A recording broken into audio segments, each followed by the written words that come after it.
Bienvenidos, en este video vamos a ver una introducción a la ecuación de onda y a los métodos numéricos que se utiliza para resolverla. El material que van a ver a continuación está basado en el siguiente libro, Computational Seismology, que pueden descargar gratuitamente a través de la página de la biblioteca de la UNAM. La ecuación de onda es, como la ven en pantalla, es una de sus formas, no la más general, pero es una forma relativamente general, en la que tenemos del lado izquierdo la densidad que multiplica la segunda derivada en tiempo del vector de desplazamientos.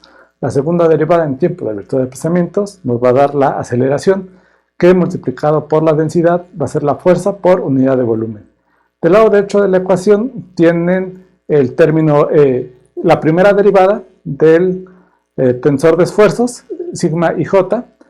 El tensor de esfuerzos ya lo hemos visto en clases anteriores y me indica cómo están actuando las fuerzas dentro del medio, más el tensor de momento sísmico que vamos a discutir en unidades posteriores. El tensor de momento sísmico me indica la forma en la que va a romper un sismo, si es una falla normal, una falla inversa o si es una falla transformante.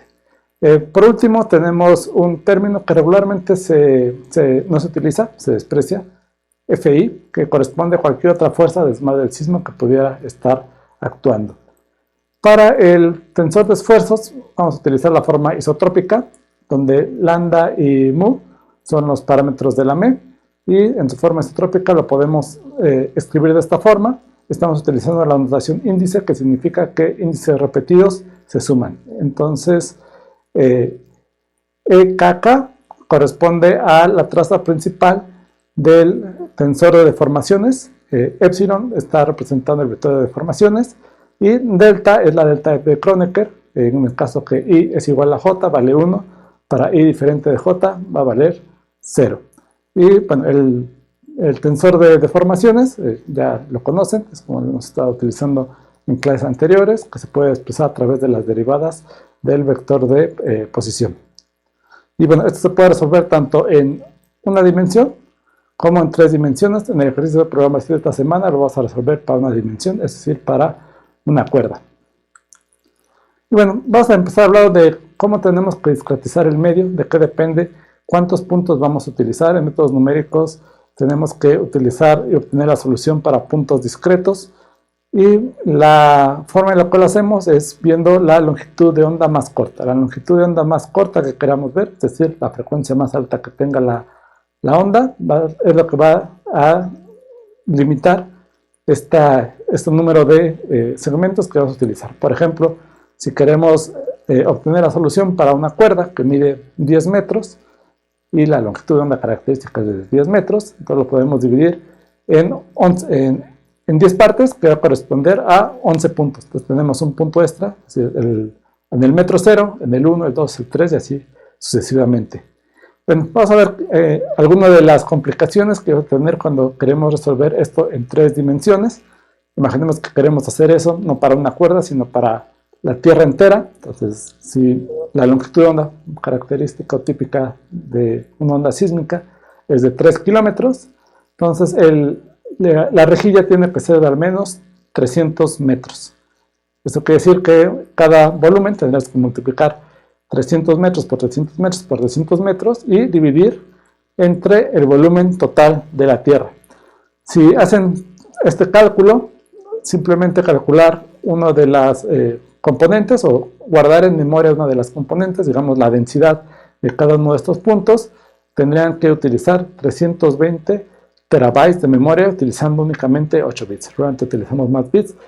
Pero bueno, existen diferentes metodologías que nos permiten solucionar esto, debido a que muchos de los puntos van a ser los mismos entre sí, entonces eso puede comprimirse, pero en general el problema es bastante complicado de resolver, pero existen ya varias técnicas que lo pueden hacer. Y bueno, vamos a ver un poquito cómo se calculan las derivadas.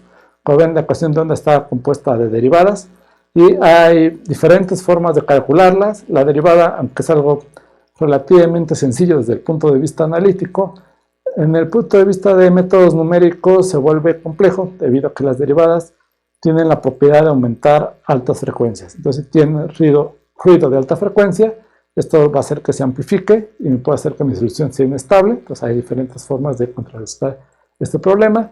y diferentes formas de realizar la derivada. Aquí les presento tres formas. Una es la derivada hacia adelante, la derivada hacia atrás y la derivada de dos puntos. En la derivada hacia adelante tomo el punto el que quiero obtener la derivada y resto el punto que está adelante menos el punto en el que quiero obtener la derivada entre diferencial de x. En la derivada hacia atrás es el caso opuesto, el punto menos el punto que yo tengo hacia atrás entre la diferencial de x. Si lo quiero tomar con dos puntos, yo tengo que tomar el de adelante, el de atrás, donde estoy evaluando la derivada no lo tomo, y divido entre 2x. Hay varias formas de hacerlo. Hay una forma muy elegante y muy interesante de calcular, una forma eficiente de calcular estas derivadas. Vamos a verlo. Y es a través de expandirlo en series de Taylor. Entonces voy a expandir en series de Taylor, voy a aproximar el punto hacia adelante, que es la primera línea que ustedes ven, por la primera derivada de x más diferencial de x, y bueno, su expansión en series de Taylor. Luego en la línea de medio simplemente tengo f de x igual a f de x multiplicado en ambos lados por b. En un momento vamos a ver esto qué utilidad tiene. Y en la tercera línea tienen la derivada hacia atrás, el punto hacia atrás, y esa es su expansión en serie de Taylor, y lo voy a multiplicar por c. Pueden hacer la suma y van a obtener esta ecuación que ven en el fondo. Aquí hemos despreciado los términos de mayor orden debido a que la derivada es un número pequeño, entonces al elevarlo a diferentes potencias estamos despreciando los términos mayores a orden 2. Y bueno, vamos a ver cómo podemos calcular estos coeficientes a, b y c que me permitan conocer las derivadas. Entonces, si yo quiero calcular la primera derivada, a más b más c tiene que ser igual con 0. Con eso eliminamos el primer término. Ahora yo quiero eliminar la segunda derivada, entonces a menos c va a ser igual con 0. Con eso elimino el segundo término. Y me quedaría únicamente la primera derivada multiplicada por diferencial de x. Entonces, a menos c tendría que ser igual a 1 sobre diferencial de x. Y bueno, con eso pueden representarlo en forma matricial, resolver el sistema de ecuaciones, tres ecuaciones con tres incógnitas, y encontrar a, b y c. Entonces, si hacen ese procedimiento, van a encontrar estos valores, y de esta forma pueden obtener lo que es la clásica derivada de dos puntos. Hay derivadas de 3, de 4, de 5, de los puntos que ustedes quieran. Entre más grande sea mi derivada, voy a atenuar las altas frecuencias y también posiblemente pierda parte de la señal. Eso va a depender del problema que ustedes quieran solucionar. Vamos a ver ahora la segunda derivada. Pues si queremos calcular la segunda derivada, otra vez tenemos la expansión en series de Taylor, y en este caso yo quiero eliminar el primer término, que es a más b más c, es el igual a 0. El de la primera derivada, a menos c, lo hago igual a 0, y únicamente me queda el término que corresponde a la segunda derivada, que es a menos c. Y sacamos el factor de normalización. Tenemos un sistema de ecuaciones con tres ecuaciones y tres incógnitas. Le podemos hacer una matriz, la resolvemos y llegamos a esta ecuación con la que podemos obtener la segunda derivada. Bueno, ahora vamos a ver las condiciones iniciales, que son muy importantes. Si las condiciones iniciales no son las adecuadas, su solución va a tender a ser inestable conforme vaya transcurriendo el tiempo. Entonces, la primera condición que vamos a establecer es que el medio está en absoluto reposo antes de que ocurra o se aplique la fuerza, en nuestro caso un sismo, pero puede ser cualquier otra fuerza. Si están tocando una guitarra, su dedo podría ser la fuerza. Y entonces, para tiempos menores a 0, las fuentes van a ser 0, y para tiempos mayores a 0, va a empezar a oscilar el medio, y lo mismo vamos a hacer con los esfuerzos. Vamos a ver qué pasa en la superficie. Regularmente en el caso de sismología, los sismos ocurren a una cierta profundidad, y los sismómetros están sobre lo que nosotros llamamos técnicamente una superficie libre. Están sobre la superficie, donde termina la Tierra y empieza la atmósfera. Y en este caso, bueno, la Tierra tiene una topografía bastante compleja. Lo que hacemos en métodos numéricos para validar nuestros resultados, o el método que propongamos para resolver la ecuación de onda, es asumir un medio, un semiespacio infinito, y sobre el cual vamos a aplicar una fuerza, y el vector tracción que vimos en la semana anterior va a ser igual a 0 sobre la superficie libre. Entonces estamos haciendo que todos los esfuerzos, sigma xz, sigma yz y sigma zz, que están sobre la superficie libre, van a ser iguales a 0.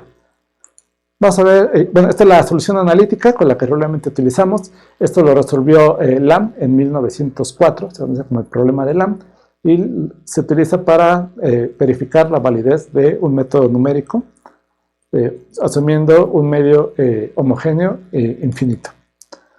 Bueno, vamos a ver ahora las condiciones de frontera. ¿Qué pasa cuando pasamos de una capa a otra? Puede ser de un estrato a otro, puede ser de la corteza al manto, o del manto al núcleo externo, o del núcleo externo al núcleo interno. En este caso no estamos viendo la interfaz sólido-líquido. Esto no más aplica para interfaz sólido-sólido. Digamos, pasamos de la corteza al manto.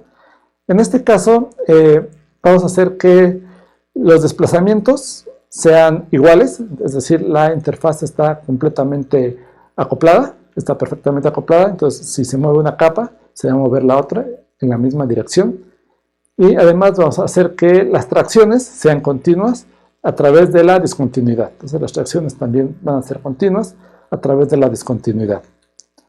Y bueno, vamos a hacer un ejemplo, vamos a ver la solución con la más simple para una onda plana. Entonces tenemos una onda plana que la podemos representar matemáticamente de esta manera. La velocidad de onda P la podemos calcular como lambda más 2 veces mu entre la densidad por la raíz cuadrada de ese resultado, lambda más 2 mu entre rho, la raíz cuadrada, y la velocidad de onda S es la raíz cuadrada de mu entre rho. Y bueno, en este caso para ondas P va a haber un vector A que me va a dar la amplitud de la onda, que va a ser paralelo a K, donde K es el número de onda. K me va a indicar la velocidad y la dirección en la que se está moviendo. La definición de K la tienen en pantalla, y eso me va a indicar cómo es que está desplazando mi onda a través del medio. Y para ondas S va a ser perpendicular la amplitud A y el número de onda K. Y bueno, con esto llegamos al fin de la primera parte de esta semana. Vamos a resolver y vamos a ver en videos las diferentes soluciones. En el material anexo a la clase van a encontrar una posible solución a la ecuación de onda. Y bueno, vamos a seguir revisando diversos aspectos de la solución de la ecuación de onda en videos posteriores.